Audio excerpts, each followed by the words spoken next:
Mga kabisnes naming minamahal, makikisuyo po kami. Naglalambing po kami sa inyo. Kung maaari po sana ay pakisuportahan natin Analisa Reality Vlog. Analisa Reality Vlog. Hello po mga babayan, magandang buhay. Welcome po ulit sa aking YouTube channel, Analisa Reality Vlog. Magbibigay po ako sa inyo ng aking reaction ngayon patungkol po ito dito kay Bong. Simula nung natapos yung pagpunta doon sa bahay ampunan nila ka-business, sinurprise visit po ito si Bong doon sa bahay niya. Pero bago yon ay maraming salamat po sa inyong subscribers ko. Welcome po. Salamat sa inyo mga babayan.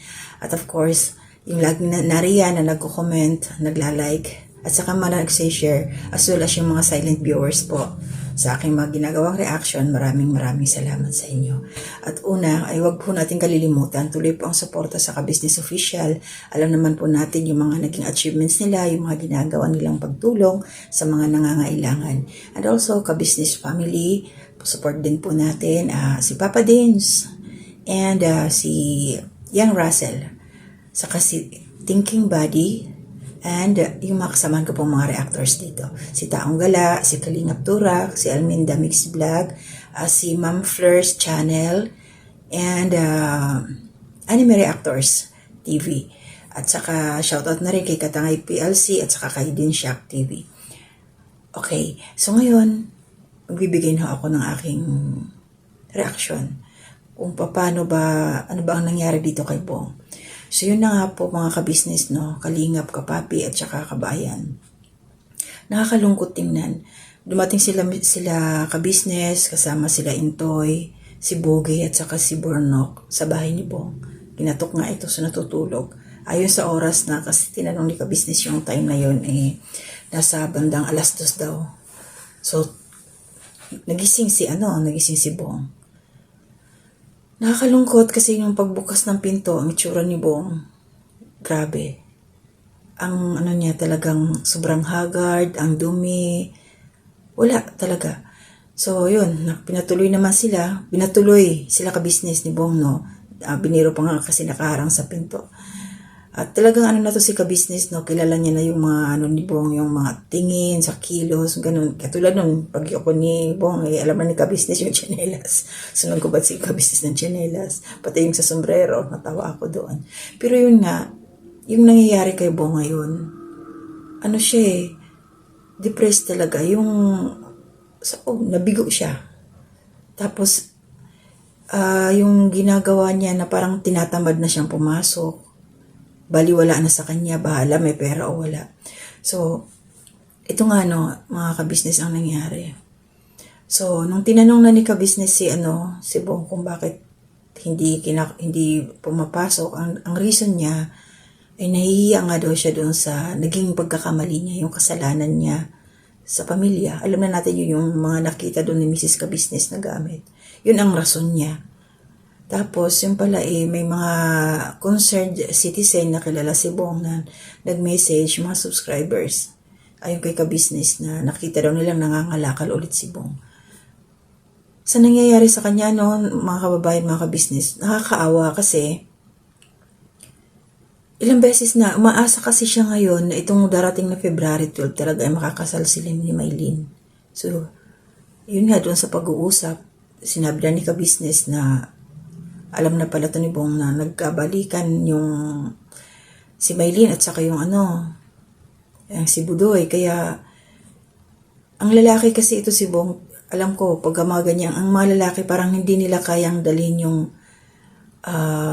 parang nabigo nga yung tawag dito. Sabihin na natin katulad kay Bong na parang naloko siya, na pinaasa, na hindi niya kayang dalhin yung mga ganong problema. So, ang ginagawa niyang outlet, yung pangangalakal. So, babalik na naman siya dun sa dati. Nung katulad nung una, na humantong siya sa pangangalakal, nung siya na lang mag-isa, dahil wala na yung kanyang mga magulang, wala na yung kanyang nanay. Diba? So, ngayon, ayan na naman po tayo. Naintindihan ko sila sa ka-business kasi yung panahon na unang nakita nila si Bong hanggang sa nabago, ngayon, back to zero. Kumbaga parang back to zero. Balik na naman sila sa umpisa na naman pag talagang hahayaan nila si Bong. Parang nakakapanghinayang yung ganun Ay nako. bagsak din yung balikat ko para kay Bong. Nakakaawa siya sa totoo lang kasi nga, maliban dun sa nangyari, nahihiya siya sa pamilya. Siguro kung hindi nangyari yun, lagi siya nandun ka business. Meron siyang nakakausap, meron makakapagbigay sa kanya ng advice, yung liwanag sa kaisipan, at saka malilibang din siya.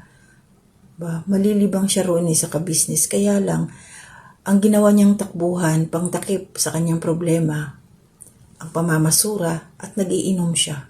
Balik na naman sa alak. Diba pinagbawalan na nga siya ng doktor, bawal na siyang uminom, pero balik na naman. Parang sinasayang, wala na siyang pakialam sa buhay niya. Itinanong nga siya ni Mr. Ka-Business kung kailan papasok at gusto na rin siyang papasukin. Pero tinatamad pa rin ito si Bong. Biniro nga ni Pinono na 10 taon hindi ka papasok. Hindi natawa si Bong, papasok pa daw siya. Kailan? Lagi naman yun yung sinasabi niya eh. Kaya lang, pagdating nung time na dapat nandoon siya, hindi siya dumarating. So, ang mangyayari talaga dito kung hayaan na si Bong, nakita natin, ilang linggo na rin, ilang araw na rin nawala si Bong sa ka-business. Ayan na po yung resulta. Yung mga nagsasabing pakawalan nyo na si Bong, bitawan nyo na si Bong, dahil ginagamit nyo si Bong para sa views lang. So, nakita nyo na yung itsura ni Bong, nawala siya doon sa ka-business. Di ba kawawa siya, pinababayaan yung sarili. Pati yung bahay, ang dumi. Mabuti na lang, naglinis sila Intoy, sila Bogi at saka si Bornok. Nilinis nila, nagugas sila Intoy, tulong-tulong yung tatlo. Habang kinakausap ni Pinuno si Bong. Parang ang hirap niyang paliwanagan, ang hirap niyang... Hindi siya kasi pwedeng hindi siya pwedeng talikuran na lang nila Mr. Ka-Business kasi nga, itinuri na siyang pamilya eh. Ikaw ba naman kung mayroon kang anak na ganyan, na alam mo yung kanyang sitwasyon nangyari, tapos makikita mong yan na itsura, hayaan mo na lang ba? Kasi doon siya maligaya. Pababayaan nyo lang ba? Diba hindi ganun? Kasi mahal mo yung tao eh. Kaya naintindihan ko yan sila, yung ka-business family, yung concern nila kay Bong.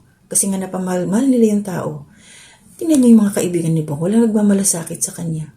Pinababayaan lang siya. Kasi kung yung mga tunay na kaibigan, na nandun si Bong sa labas, nagkikipag-inuman, namamasura, yung tunay na kaibigan na alam naman nilang merong ka-business family na nagmamahal kay Bong, dapat sasawayin nila si Bong. Dapat sasabihin nila, bumalik ka na doon, ayusin mo yung sarili mo. Pero nakikita natin yung resulta. Diba? Walang nagsasaway kay Bong sa labas. Sa ka-business lang. Sa loob lang yung ka-business na may nagmamalasakit kay Bong. Sa labas, wala talaga. Kita naman na natin, O ngayon, o sino yung dyan, sabi ni ka-business, o sino yung gustong magpatira kay Bong kahit 1 buwan lang. Ampunin niyo muna si Bong, sagot niya lahat ang pangangailangan ni Bong. Si ka-business ang sasagot, pagkain, lahat-lahat. Patirahin niyo lang si Bong doon sa inyo kung sino yung may gusto, challenge daw niya yun. Ang point doon ni ka-business para sa akin, para makilala niyo si Bong, para madisiplina niyo si Bong. Kasi daming magagaling na magsasabing bitawan niyo na si Bong, ginagamit niyo lang. O ngayon, ayan, may bagong hamon si ka-business. Sino yung, magpapatira kay Bong 1 buwan? Sagot niya, ka-business lahat ang gastos ni Bong. Kumbaga, boarding house lang siya sa inyo. Kayo ang mag-aalaga kay Bong, kayo yung mag-aasikaso lahat. Diba? Sa totoo lang, noon, nung hindi pa si Bong natuto na hindi pa siya pinaasa. Maganda yung katawan niya. Nakita naman natin, masaya siya. Laging pumapasok. Masaya. Pero nung nagkahiwalay na sila, nung ni Kabayan, yung nandun sa Hong Kong, doon na nag-umpisa si Bong eh. Doon na siya, unti-unti, nawala na ng gana sa buhay. Lalo't alam niya ngayon, papalapit na yung birthday niya. Na inaasahan niya na sana makakasal sila kahit sana kay Maylin, kaso wala rin naman nangyari. Diba? Pero hindi pa naman huli ang lahat. Antayin natin yung pagdating ni Clarissa kasi mahal naman niya si Bong at saka sinabi naman niya na nagkabalikan na daw sila eh. So maniniwala ako doon.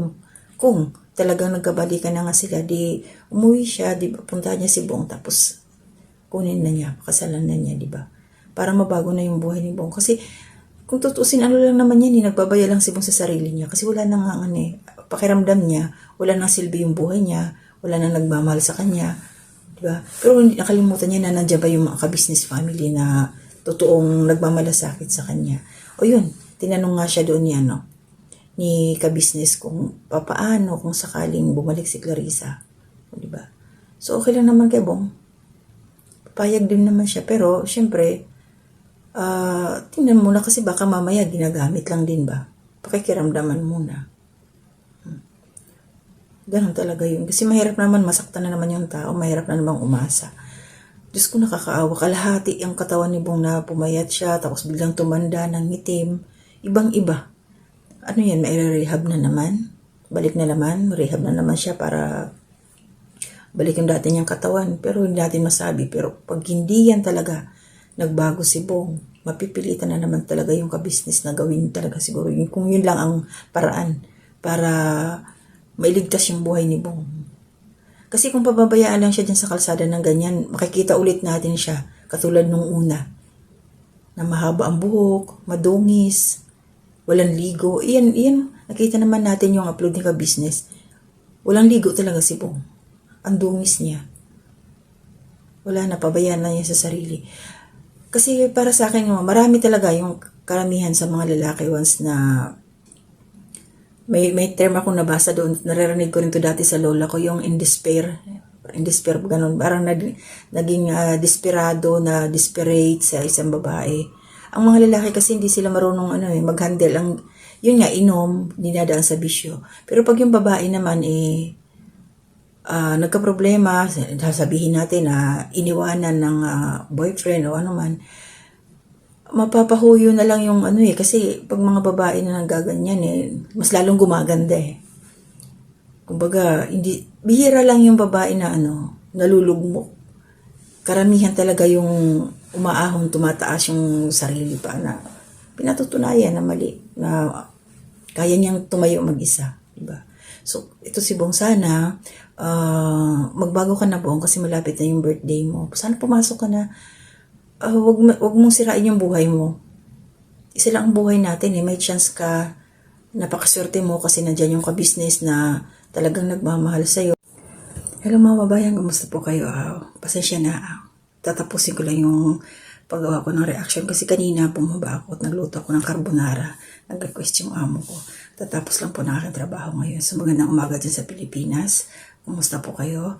At ito, yung reaction ko kanina patungkol kay Bong. Tatapusin ko na lang muna at sana magbago na nga siya, na dumating yung tamang tao na talagang magmamahal sa kanya at bumalik na siya doon sa family ka-business. Dahil yun naman talaga yung totoong nagmamahal sa kanya, may malasakit. Kawawa yung itsura niya talaga, nakakaiyak, kasi nga wala siyang ibang mapuntahan kundi ka-business lang. Yung nandun siya sa kalye, yung malaya siya, wala namang nagmamalasakit sa kanya doon. Hinahayaan lang siya, wala nangingialam sa kanya. Kasi tayo, pag mahal natin yung tao, di ba? Pupunahin mo siya Kung kinakailangan, pagalitan mo para may tama siya. Kasi ganun tayo pag mahal yung isang tao. Pero pag hindi mo mahal yung tao, pakialam ko man, di ba? Sino ka ba? Parang gaganon nila yun. Kumbaga ngayon, ini-ignore lang niya si Bong doon sa labas. Kasi hindi naman siya, walang nagmamalasakit talaga. Sa ka-business lang siya. Sa ka-business lang may ang nagmamahal sa kanya ng totoo. Kaya ngayon, yun yung sinasabi ko, pagpili natin si Bong at saka nakita nyo na yung resulta. Yung mga nagsasabi talaga napakawalan si Bong, ayan na yung resulta ngayon. So, hindi maganda. Kung magtatagal pa yan si Bong sa labas, baka sa susunod na pagtingkita natin, wala na, ting-ting na yan. Talaga. So, kailangan maagapan siya hanggat maaari. Kasi, hindi na yan yung pagkain niya. Hindi na yan naasikaso.